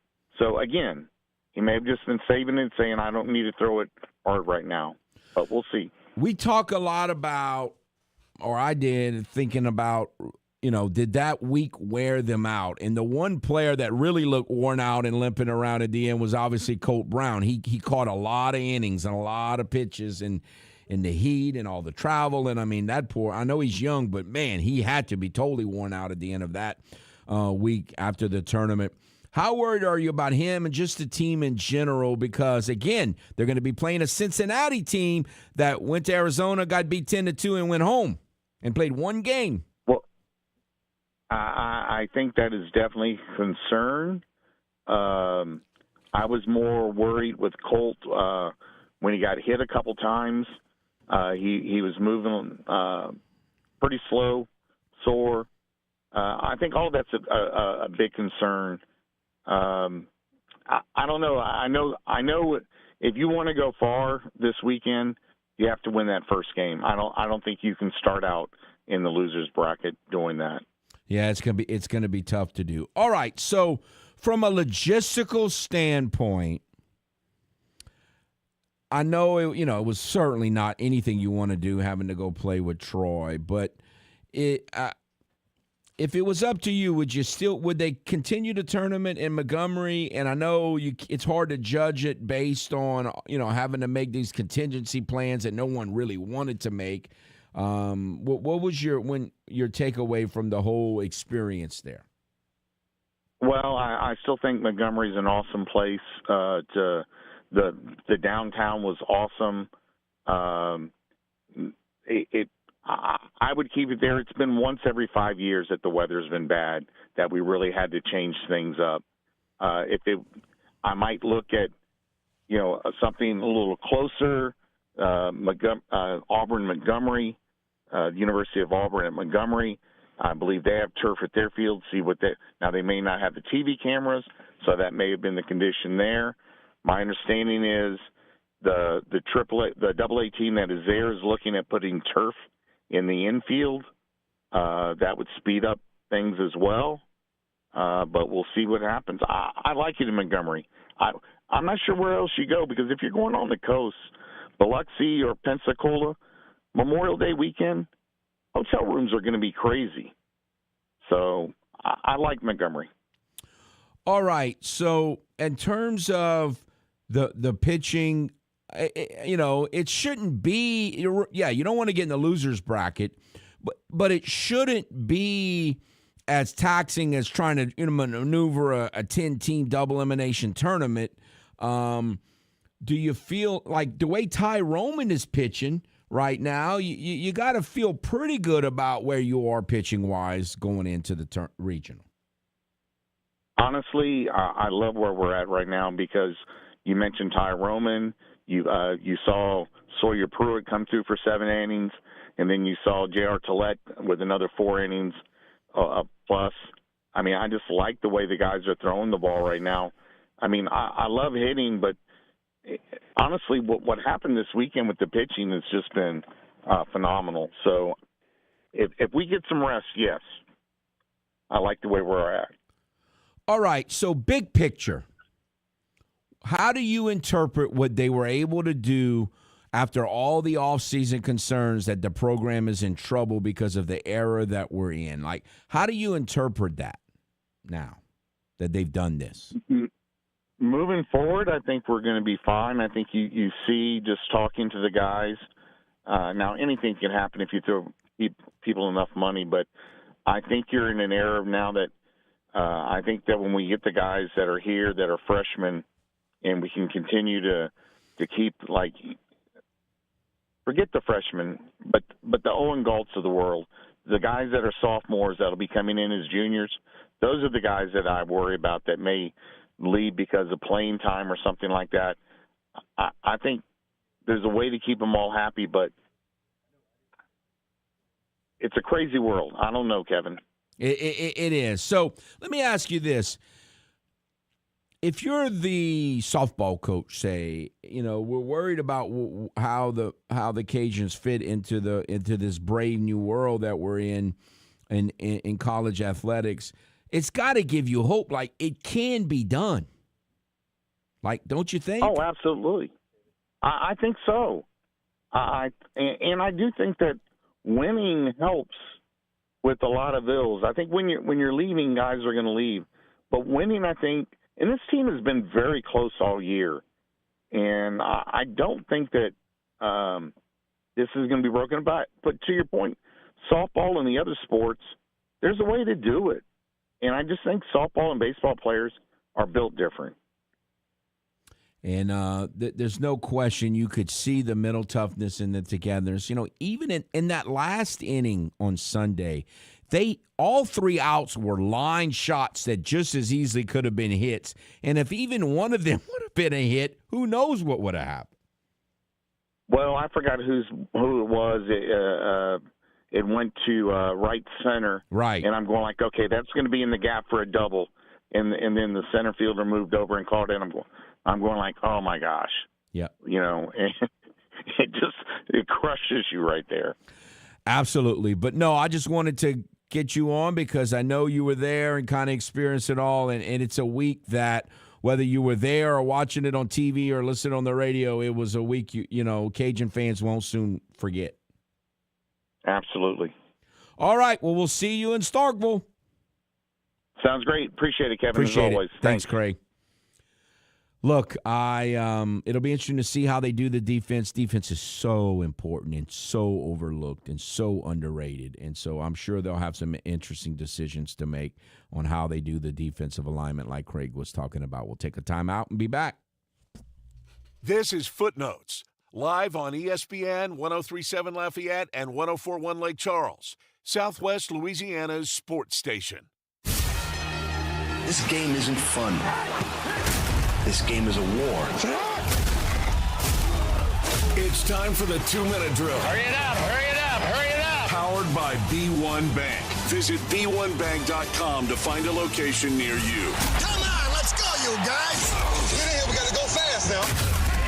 The college baseball regionals are set, and the Louisiana Raging Cajuns are heading to the Starkville Regional, hosted by Mississippi State. Joining the Cajuns and the Bulldogs are Lipscomb and Cincinnati. Lipscomb and Mississippi State will open up the regional at 1 p.m. on Friday. Then the Cajuns and the Bearcats will get the late game at 6 p.m. that evening. The winner of the Starkville Regional will face the winner of the Athens Regional, hosted by Georgia, next weekend in the Supers. The Houston Astros no-hit the Texas Rangers last night en route to a 9-0 victory. Tetsuya Imai went 6 innings in the combined no-hitter with 4 walks and 2 Ks. Game 2 of the series will be tonight, and it'll be Jason Alexander versus Jack Leiter. First pitch is at 7:05 p.m., and you can listen to it on News Talk 98.5 FM and 1520 AM. And around the AL West, only one other game was in action with the Seattle Mariners taking a 9-2 victory over the Athletics. With those results, the Athletics still sit in first place, with Houston now only 3.5 games back. Last night in the NBA, the New York Knicks swept the Cleveland Cavaliers after their 130-93 win on the road. With that win, the Knicks have swept their last 2 rounds and will get another extended break as they wait for the winner of the Western Conference Finals to see who they'll play in the championship series. Speaking of the Western Conference Finals, Game 5 between the San Antonio Spurs and the Oklahoma City Thunder will be tonight in OKC. The series is tied up at 2-2, but the Thunder are a 5.5-point favorite tonight at home. Tip-off is at 7:30 in the Paycom Center. I'm Blake Persher, and you're listening to ESPN 103.7 Lafayette and 104.1 Lake Charles, your home for the LSU Tigers and the Houston Astros. The 2-minute drill has been powered by B1 Bank. Visit b1bank.com to find a location near you. From Tiger Stadium to the Texas state line, ESPN 103.7 Lafayette and 104.1 Lake Charles is your home for live and local sports talk in Southwest Louisiana. We're your official home for the LSU Tigers and Houston Astros. ESPN 103.7 Lafayette and 104.1 Lake Charles also tackles the latest involving the Louisiana Raging Cajuns, McNeese Cowboys, and New Orleans Saints. So keep it locked right here. ESPN 103.7 Lafayette and 104.1 Lake Charles, Southwest Louisiana's sports station. It's the Cajun Heartland State Fair. LUS presents the Cajun Heartland State Fair, now through May 31st at the Cajun Dome. Experience the thrill of the AMP Midway, or step back into Jurassic times with the Dinosaur Takeover and Mini Golf Challenge. Mosey on down to Cowtown to visit the Barn and Petting Zoo, discover new tricks at Magic Mr. Nick's, and groove to live music daily at the Coca-Cola Community Stage. Don't miss the 38th annual Cajun Heartland State Fair, now through May 31st at the Cajun Dome. For fair hours, tickets, and more information, visit CajunDome.com. The Cajun Heartland State Fair. Go, go, go, go. Fun, fun. Go, go, go, go. Fun, fun. Go, go, go, go. Fun, fun. It's 9 a.m. You just received a voicemail from your boss. Hey, Janet. Heads up. We got an important meeting coming up Thursday. The big guys are coming into town, so I need you in charge of lunch, and we've got to look good. Luckily for Janet, she knows a place, and she knows her boss will be impressed. Honey Baked Ham can cater your next event. Delicious and freshly sliced deli trays, box lunches with sandwich, chips, and dessert. Or try our fresh salad boxes and the perfect touch with a meat and cheese tray. Honey Baked Ham Company. Hi, I'm Nancy Landry. No matter what part of our great state you call home, Louisiana's elections are an important part of who we are. In 2026, closed party primaries will change how some of those elections happen, so you'll want to know what to do. Keeping your registration current ensures you'll get the right party-based ballot. Remember, this change only applies to certain offices. To learn more, visit govote.com or download the GoVote app. Paid for by the Louisiana Secretary of State's office. MeTV is America's #1 classic entertainment television network. And here's one of the reasons everybody loves MeTV. Oh, it's a classic. The great comedy lineup on weeknights. This will be fun. Come on. With MASH. Loaded with snappy comebacks. The Andy Griffith Show. I was just funning with Barney. And Everybody Loves Raymond. Now we got a show. Watch MeTV Acadiana on KLWB, over the air on Channel 50.1. Check your local cable listings for the channel in your area.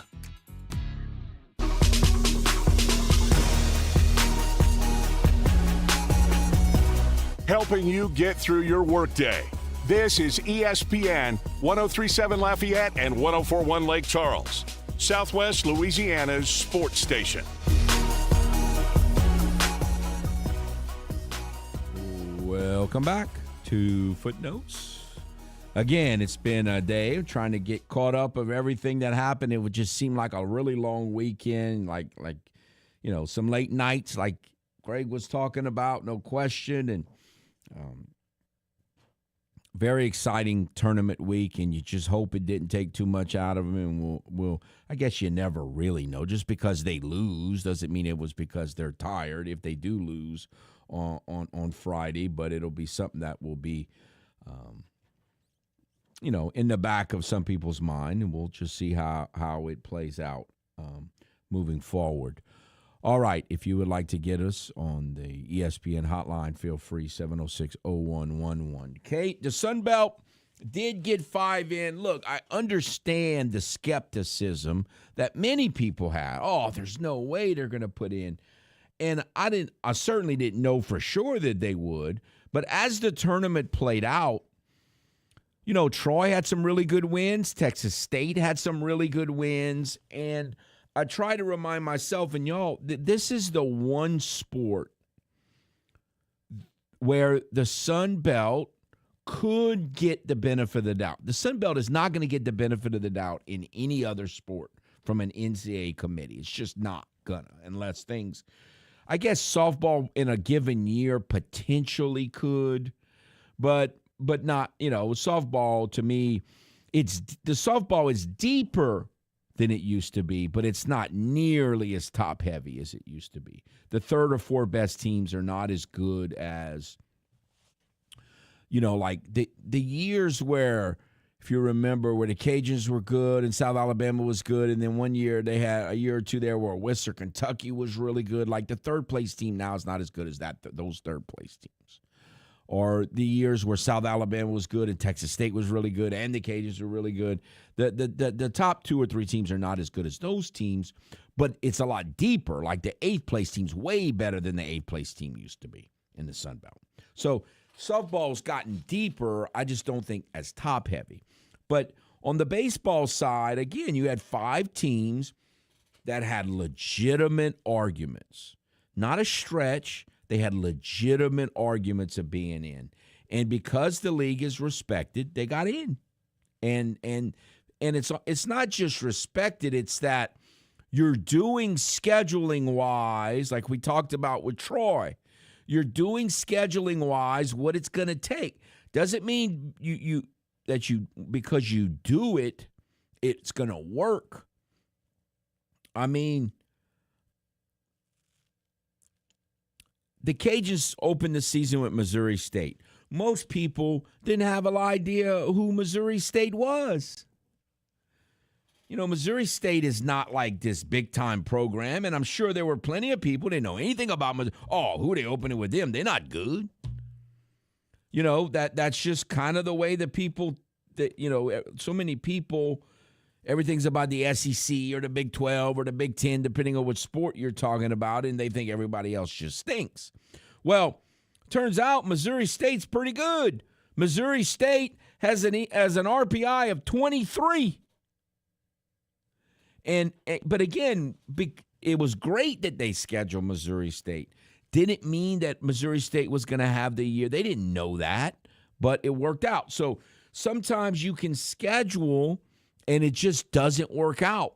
I mean, there were times years ago where you scheduled Rice, and it turned out all of a sudden Rice got terrible. They're not as bad as they were then, but there was a stretch they were good forever. And then you might have scheduled them in that first couple years, and all of a sudden you're scheduling somebody that already wins, and you didn't think that's what you were scheduling. And so sometimes it works out and sometimes it doesn't. But Troy made a specific plan to play a tougher schedule, and it worked out. And the Cajuns played a lot of teams. They didn't play that many teams where their RPIs were just bad, where you're just scheduling W's. It was kind of the perfect storm for the Cajuns this year. They were able to play a lot of home games, and they were able to play against not all great teams, beatable teams, but teams with good RPIs. And then you got fortunate enough that there weren't a lot of huge ups. There were some upsets, but there wasn't like you weren't playing teams twice that had RPIs at 100 or 120 or something, like some 10 seed that or 9 seed or 8 seed that got in and had a Cinderella run. You got to play Coastal 3 times. You got to play Texas State 3 times, and they all had a good RPIs, and it worked out perfectly. It's not always going to do that, but I think you can argue that the Sun Belt deserved the benefit of the doubt, and they got the benefit of the doubt and got 5 teams in. Now, it may not happen again for a while, if ever again. Who knows? But there's no question that I think all those teams are pretty good and deserve consideration anyway.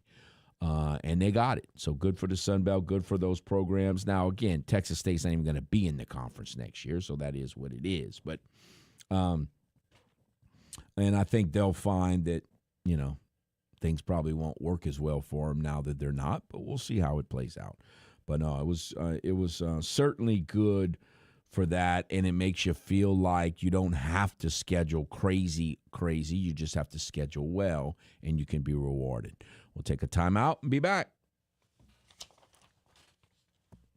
This is Footnotes, live on ESPN 103.7 Lafayette and 104.1 Lake Charles, Southwest Louisiana's sports station. Delta Media Corp is hiring immediately for a media account executive, and this could be the career change you're looking for. Our fast-paced radio, television, digital media company is looking for confident people who enjoy building relationships with local businesses and helping them grow. This is perfect for someone who's looking for a midlife career change, a fresh start, or a new challenge with unlimited earning potential. Sales experience is preferred but not required. We will teach you, train you, and support the right person. What matters most is confidence, communication skills, personality, and ability to connect with people. If you're ready to leave that boring job behind and take an exciting new career change, we'd love to talk to you. Email Johnette Cochran at jcochran@deltamediacorp.com, and let's start your new career today. Delta Media Corp is an equal opportunity employer.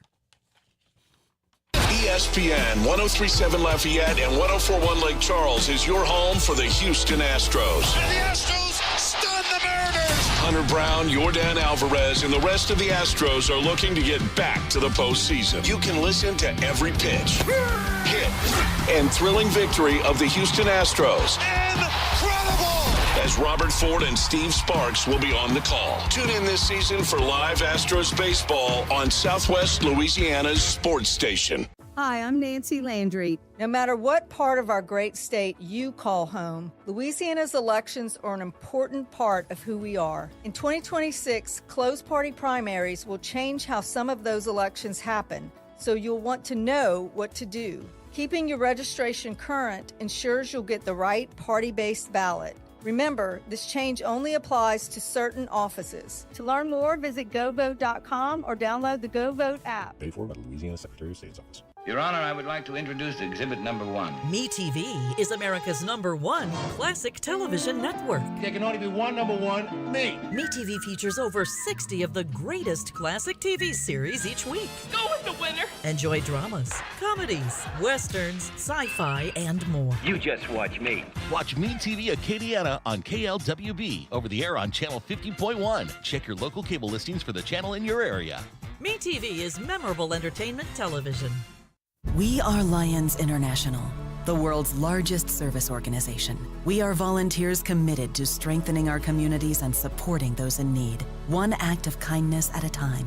For more than a century, Lions have been serving a world in need, right here in our community and around the world. Lions International makes the impossible possible. This is your invitation to join us, because the only thing missing from our mission to make a difference is you. Visit lionsclubs.org to find a local Lions Club near you. Hello, Acadiana. Cajun Carts is your #1 full-service dealer for new, used, and custom golf carts. Perfect for on the job site, the neighborhood, or even out on the green. We are the only authorized dealer of American-made E-Z-GO and Club Car here in Acadiana. For all your service, sales, and mechanical repairs, we got you. So don't wait. Roll on over to CajunCarts.com or stop by our Lafayette location by the Jockey Lot and see why we've been Louisiana's golf cart headquarters since 2003. Cajun Carts. Why walk when you can ride? At Waterboys Water Well Services, we're more than just a quick fix. A handshake means more to us than a contract.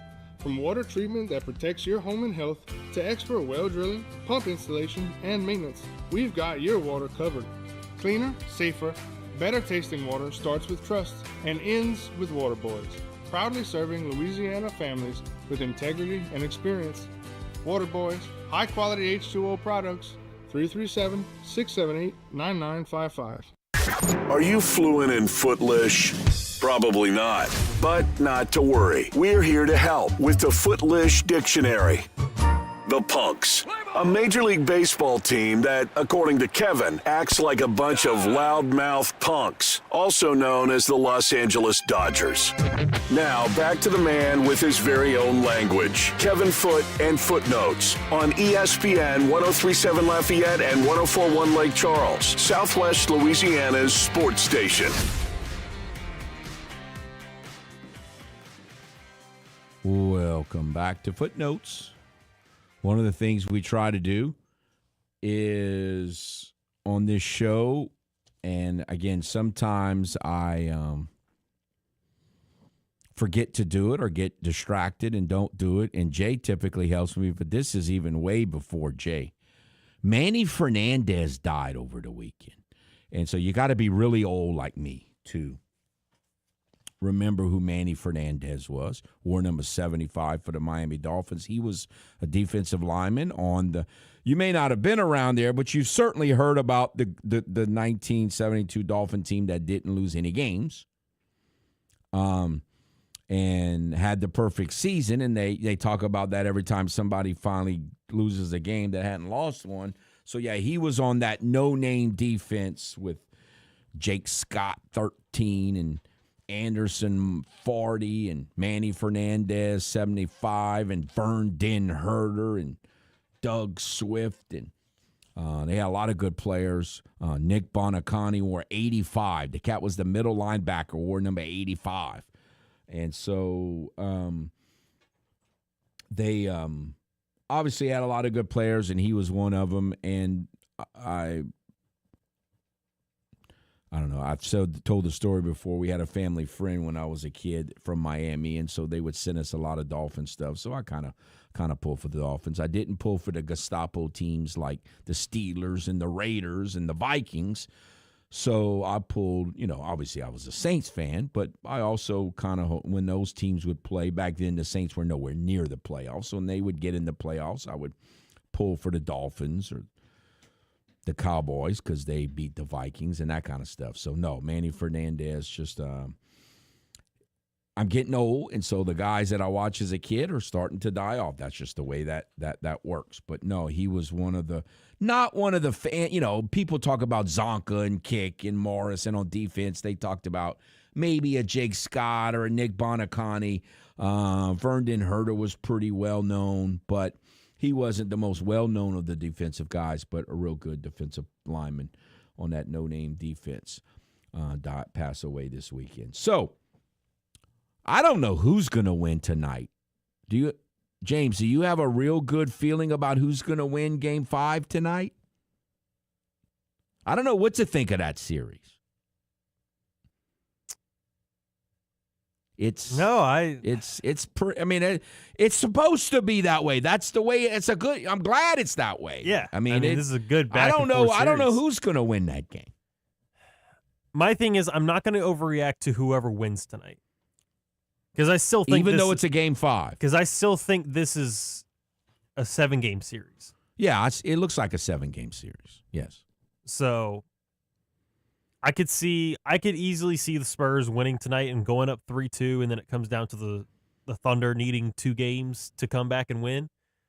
But I could easily see the Thunder returning since it's back on their home floor and getting the win tonight and taking it. It seems like we're due for a nail biter, though. We haven't had one like in this series. We need to have another one like Game 1 that could go either way at the very end. Also, I wouldn't expect 82 points out of the Thunder again. I would expect them to put up more. Yeah. So you would assume this would be a bounce back game for them. But also the injuries are playing a factor. Yeah. So no, great. It's been a good series, and each game hasn't been as close as I thought it would be, but the series has been as close as I thought it would be. And so, no, I don't really have a feeling. It kind of looks like this team or that team. I guess there's a little seesawness to it. Every other game, somebody plays well.